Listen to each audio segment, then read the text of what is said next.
Dear avid reader, book on selling. Before jumping into this chapter 5, may I congratulate you for reading up to this chapter regarding overcoming complaints by prospects on having to deal with sales contract before finalizing the sales. Alright, believe me, the purpose of this book's section is to supply you the right tools to overcome such objections. Don't believe? Just continue reading and then you will agree with me 110%. Let's pause for a moment and take a quick glance the preview of this chapter. Okay, thanks. For starters, the critical points in the chapter mention must be made on what is an actual sales contract. Furthermore, be aware of the 7 critical steps in handling general sales objection.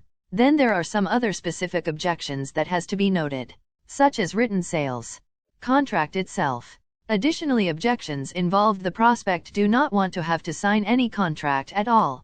Also, some sales contracts being too long, plus the contract could be too stifling.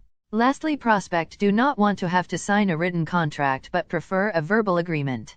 But do hold on, further detailed explanations to follow. Alright, that said, let's move on to the chapter proper.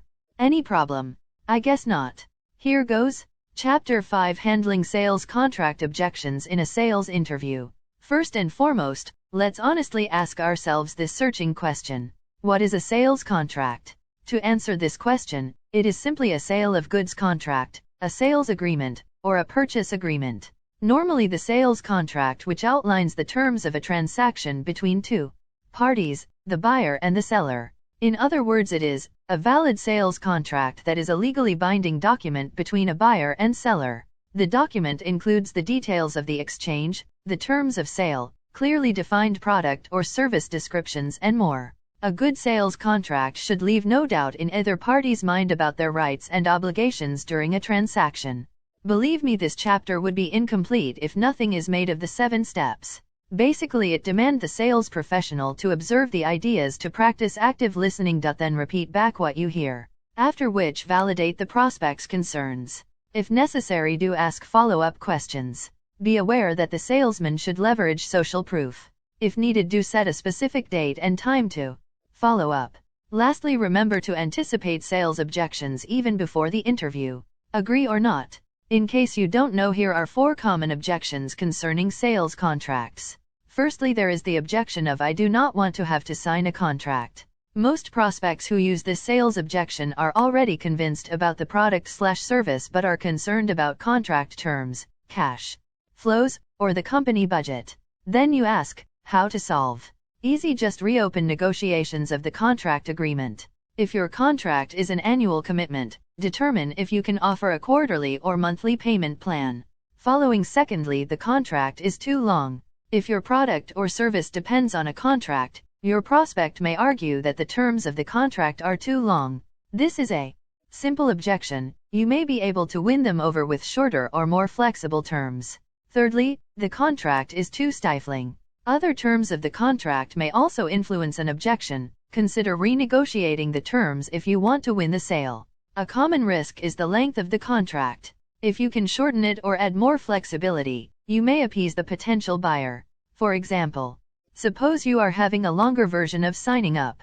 If prospects are concerned about length, then holding them back from purchasing your product/service, offer an incentive or some other consideration in return when it comes time for contract signature. That should do wonders. On the other hand, if your product or service depends solely on a contract, your prospect may repeatedly argue that the terms of the contract are too long. Fortunately, this is a simple objection. You may be able to win them over with shorter or more flexible terms. Faced with the same question that the sales contract is long, some of the key words in the question might have more than one hidden meaning, or the period of time to which the questioner is referring might be unclear. Similar objections, ambiguous and confusing. Compound. The question is actually 2 questions. This second part is really important. As a sales professional, you must realize there's no point in taking the time to overcome a sales objection if the sales interview still won't move you any closer to securing their business.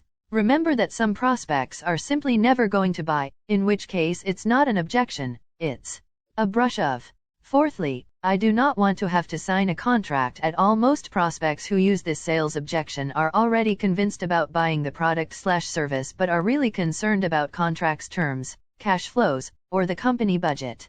Faced with this issue, you should reopen negotiations of the contract agreement. If your contract is an annual commitment, determine if you can offer a quarterly or monthly payment plan.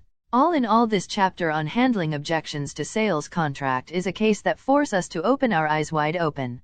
Believe it or not, the chapter does give us confidence to face our prospects confidently, particularly when it comes to solving sales contracts objections. Yes, not to sound like a broken record, it's good to review some salient points. Okay, in a nutshell, we must be highly aware what is an actual sales contract. Furthermore, we must be reminded on the issue of using the 7 critical steps in handling general sales objection.